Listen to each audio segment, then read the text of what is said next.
झालेलं आहे, काय सांगा? महाराष्ट्रामध्ये गेल्या मे महिन्यापासून प्रचंड अतिवृष्टी आहे. मराठवाडा यामध्ये फार मोठ्या प्रमाणात बाधित झालेला आहे. आदरणीय पवारसाहेबांच्या मार्गदर्शनाखाली खासदार असतील, मी असेल, आज बीड जिल्ह्याचा आम्ही दौरा करतो आहे.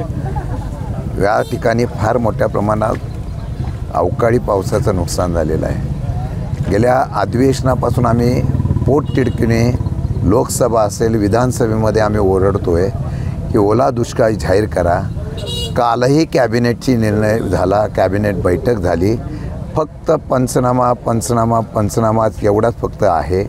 सरकारला शेतकऱ्यांचा माय भगिनींचा आक्रोश कळत नसेल.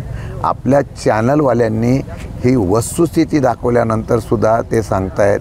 आणि आज मला वाटतं राज्याच्या उपमुख्यमंत्र्यांनी, मी सकाळी बघितलं की त्यांनी सांगितलं की आता 65 मिलीमीटरचा निकष आम्ही ठेवणार नाही.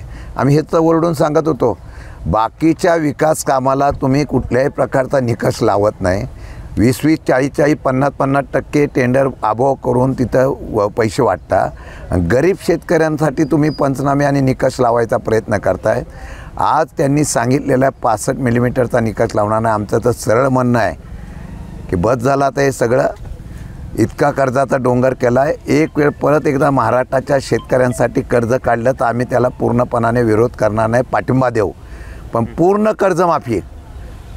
कर्जमाफी आणि अवकाळीच्या बाबतीमध्ये हा ओला दुष्काळ जाहीर करून 50,000 हेक्टरी या ठिकाणी मदत जाहीर करावी. तुमचे पंचनामे, तुमचे निकष येतील, पण ते निकष येईपर्यंत वाट न बघता त्यांनी तात्काळ तशा प्रकारचा जाहीर करावा असं आमचं मागणं आहे. जर ही मागणी मान्य झाली नाही तर नाशिकला पहिला मोर्चा आमचा निघाला.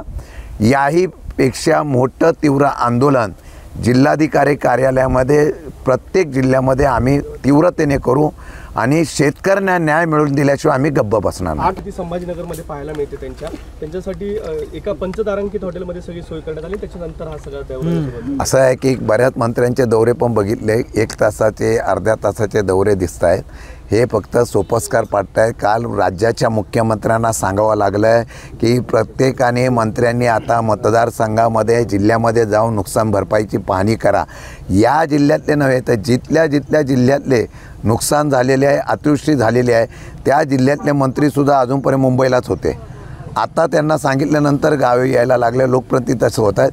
पण प्रत्यक्षात आमचे खासदार, आमदार आणि आम्ही प्रतिनिधी सगळे, आमचा पक्ष त्या ठिकाणी 100% शेतकऱ्यांच्या बांधव होतात. कृषीमंत्र्यांची शाही बरदास्त कशी पाहता तुम्ही? कारण की पवार साहेबांकडे देखील एकेकाळी कृषीमंत्रीपद राहिलेलं होतं, तुम्ही पाहिलं नाही. असं आहे की हे सरकारच शाही बरदास्तातलं आहे. या सरकारकडून तुम्ही अपेक्षा काय वेगळं करताय? या सरकारने ज्या पद्धतीने मागच्या काही वर्षामध्ये महाराष्ट्राला लुटलेला आहे, या सरकारच्या बद्दलची नाराजगी या ठिकाणी आहे. मी मगाशी येताना बघितलं, यांचं तुमचं तुरीचं तुम्ही सर्वेक्षण करत होता. मला कळत नाही, आयात करण्याचं धोरण बाप्पा इथं आहे. जर तूर इतकी बाहेरच्या परदेशातून तुम्ही आयात करता, कसा इथे भाव मिळेल? कांद्याला भाव कसा मिळेल?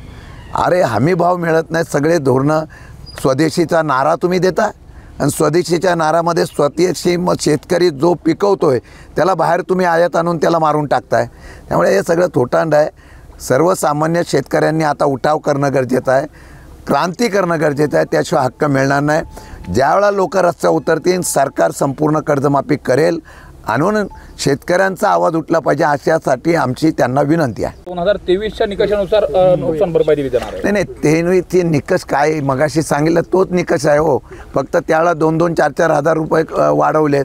आमचं म्हणणं आहे सरसकट आता तुम्ही त्या ठिकाणी अतिवृष्टी जाहीर करून हेक्टरी 50,000 रुपये द्यावे आणि संपूर्ण कर्जमाफी या शेतकऱ्यांची पहिल्या प्रथम संपूर्ण कर्जमाफी द्यावी, अशा प्रकारची मागणी आमची पूर्णपणाने आहे.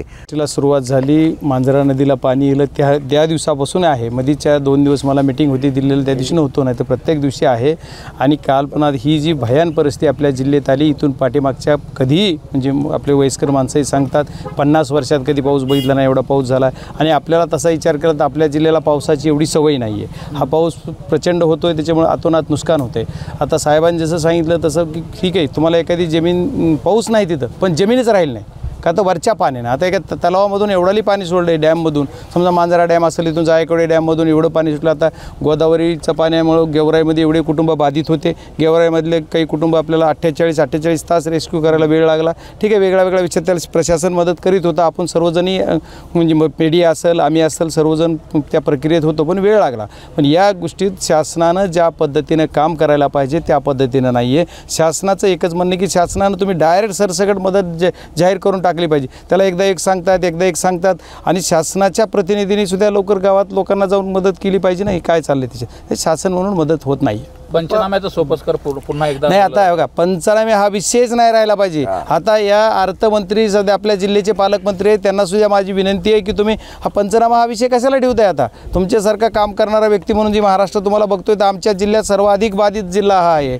या जिल्ह्याला एवढं मोठं सर्व नुकसान झालं आहे, तर याला तुम्ही सरसगट सर्व कुठे, आता काय एखाद्याच्या शेतात पाऊस पडला आहे, एखाद्या शेतात पाऊस नाही पण मातीच राहिली नाही, असं कुठे एखाद्या ठिकाणी पीक, आता ही ज्या पिकात आपण उभा आहेत इथल्या शेतीमध्ये बघा काय दिसते, अख्खं पाणी उभं आहे. एवढं जर एखाद्या सोयाबीनच्या पिकामध्ये पाणी जर स्टँडिंग एक दिवस बी राहिलं तर ते पीक राहत नाही, त्याची मातीमध्ये चिखल होतं. या शेंगामध्ये सगळा चिखल आहे, त्याच्यामुळे हे कुठलंही कामाला आपल्याला येणार नाही. त्याच्यामुळे शेतकऱ्यांना सरसगट मदत दिली पाहिजे. आता जी शेतकरी आहे आणि शेतकऱ्यांची कर्जमाफी, कारण ज्या कर्जाच्या डोंगरात शेतकरी, ती कर्जमाफीचं आश्वासन पण यांनी निवडणुकीमध्ये दिलं आहे, तेही पूर्ण केलं पाहिजे. आणि येणाऱ्या काळामध्ये जी ती शेतकऱ्यांची कर्जमाफी झाली पाहिजे आणि शेतकऱ्यांना सरसगट मदत, म्हणजे त्याला लय निकष कुठले लावून उपयोग नाही. पिकाचा फक्त लय झालं तर पीक पेरा बघा, तिथं काय पीक होतं त्याच्याप्रमाणे पण सरसगट मदत केली पाहिजे, मोठ्या प्रमाणात केली पाहिजे. जेवढा खर्च झाला आहे त्याच्या दुप्पट तरी पैसे त्यांना मिळावेत. खर्च झाला, आता ते खायचं काय, लोक एवढं टाहो फुटून ओरडत आहेत, माता भगिनी रडत आहेत, सगळ्याला खायला नाही, जनावरं गेलेत, गुरं गेलेत. ह्या सर्व गोष्टीचे पंचनामे करून योग्य ते त्यांनी आदेश दिले पाहिजेत, अशी माझी प्रशासनाला आणि शासनाला विनंती.